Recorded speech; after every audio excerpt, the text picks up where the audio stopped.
साल 1990 से 1994 आ गया, लेकिन एफबीआई को चोरों का कोई सुराग नहीं मिला। 1994 की शुरुआत में बॉस्टन माफिया वाइटी बल्गर पे चोरी का आरोप लगा। वाइटी बॉस्टन का सबसे फेमस क्राइम बॉस था। उसकी पुलिस से भी काफी अच्छी बॉन्डिंग थी। यही कारण था कि एफबीआई एजेंट्स को ऐसा लगा कि वाइटी ने हाइस्ट के लिए या तो असली पुलिस वालों का इस्तेमाल किया होगा या तो उसने चोरों को पुलिस की वर्दी दिलवाई होगी।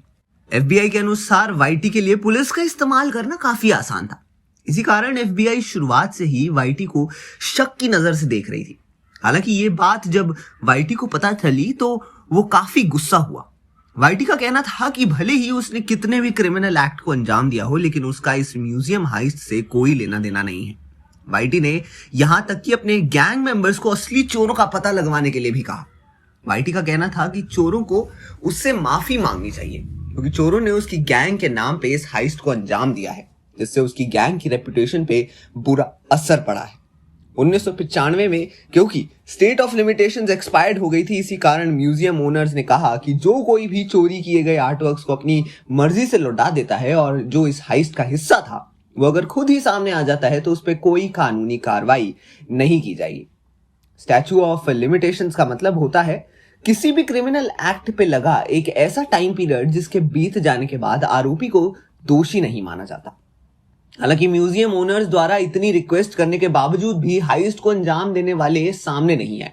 Isabel Stewart Gardner museum heist को क्लीन हाइस्ट भी कहा जाता है, क्योंकि चोरों ने अपने पीछे कोई सुराग नहीं छोड़ा था।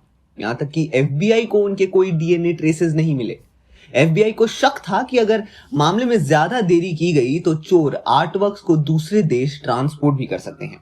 इसी कारण पुलिस बॉस्टन के स्टेट लाइन और यूएसए के नेशनल लाइन पे अलर्ट हो गई।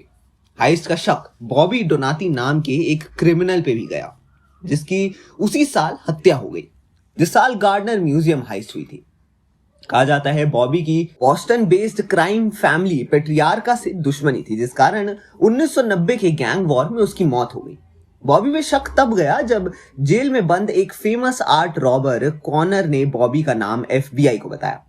उस कला चोर ने यह भी कहा कि उसने कई आर्टवर्क्स की चोरी उसके साथ मिलकर की है। इसके अलावा बॉबी को चोरी हुई आर्टवर्क्स में से फिनियल ईगल में अच्छा खासा इंटरेस्ट था।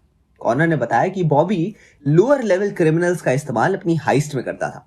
कॉनर ने कहा कि वो एफबीआई की मदद करने को तैयार है, लेकिन बदले में एफबीआई को उसे जेल से रिहा करना होगा, जो वो कभी नहीं करने वाले थे। इसी कारण एफबीआई अपना रुख विलियम नाम के क्रिमिनल की ओर करती है, जो कि एंटीक आर्ट डीलर भी था। इस साल था 1997 जब एफबीआई ने विलियम के घर और दुकान में रेड डाली। इसके बाद टॉम नाम का जर्नलिस्ट एंटीक और डीलर विलियम में इंटरेस्ट लेने लगा। 1997 ही विलियम टॉम को कॉल कर अपने घर पे बुलाता है। विलियम फोन पे टॉम से कहता है कि उसके पास प्रूफ है और वो चाहे चुराए गए आर्टवर्क्स को लौटा सकता है, लेकिन कुछ शर्तों पे। जर्नलिस्ट के अकॉर्डिंग विलियम उसे अपने वेयर हाउस में ले गया, जहां पे बहुत सारे स्टोरेज बॉक्सेस थे। उन्हीं में से एक स्टोरेज बॉक्स को विलियम ने खोला, जिसमें एक कैनवस रखा हुआ था। जर्नलिस्ट टॉम तुरंत उस कैनवस को देखते ही पहचान गया कि ये फेमस डच पेंटर की पेंटिंग है जो म्यूजियम से चोरी हो गई थी। खराब बात यह थी कि टॉम ने इस बारे में शुरुआत में किसी को नहीं बताया था, लेकिन बाद में उसने अपने इस एक्सपीरियंस को बॉस्टन के न्यूज़पेपर में पब्लिश करवाया, जिसके बाद एफबीआई जांच में जुटी। लेकिन जब एफबीआई विलियम के वेयरहाउस पे पहुंची तो वहां पे रखे गए सारे स्टोरेज बॉक्सेस खाली थे। वेयरहाउस में एफबीआई को सुराग के तौर पर कुछ नहीं मिला। पता नहीं इस मामले को देख हम ये माने कि एफबीआई अपने केसेस को लेकर केयरलेस है, या फिर हम ये समझे कि चोर कुछ ज्यादा ही शातिर है। खैर, जो भी हो, आगे की कहानी ऐसी ही कुछ इंटरेस्टिंग बातों से भरी है, जिसमें हम असली चोर का भी पता लगाएंगे। इसलिए बने रहिए हमारे साथ इस चैनल जिसका नाम है बॉलीग्राज स्टूडियोज।